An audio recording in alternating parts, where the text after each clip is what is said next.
Assalomu alaykum va rahmatullohi va barakatuh. Akalar, bundan oldingi videolarimizda katalizatorlar qanaqa ifloslanishi va ularni qanaqa prime'ga qilish yoki alishtirish yo'lga qo'ygan edik. Bu safar mana ko'rib turganimizdek sensorning datchiklarini kompyuterga informatsiyani realniy berish kerak bo'lgan sensorning datchiklarini yuvishlarini, qayerda qanaqa datchiklar turishlarini ko'rsatib o'tyapmiz. O'zlaringiz ham buni yechib bittalab ko'rib, qayerdan yechilayotganini, mana motorda qayerdan yechilayotgani ko'rinib turibdi. O'zlaringiz ham yechib bitta karp olasizlar, yaxshilab bitta eski zumli shotka yaxshilab ishqalanadi.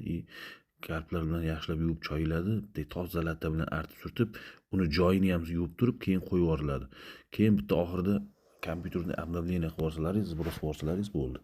Agar bu mabodo sizlarning qo'llaringizdan kelmasa, olinmaslik aloqaga chiqinglar. Bularni liboy mashinani olib kelsalaringiz, qanaqa mashina bo'lishidan qat'iy datchiklarni hammasini, sensor datchiklarini yechib, mana bunaqa vanus datchiklarini yechib, zaslonkalarni yechib, hammasini yuvib tozalab, ideal holatiga keltirib, rasxod ko'payib ketmaydigan, mashina qaltirab ishlamaydigan va har xil guruchlar, rangli tutunlar yoki o'ta o'tkir hidli gazlar chiqmaydigan qilib beramiz akalar.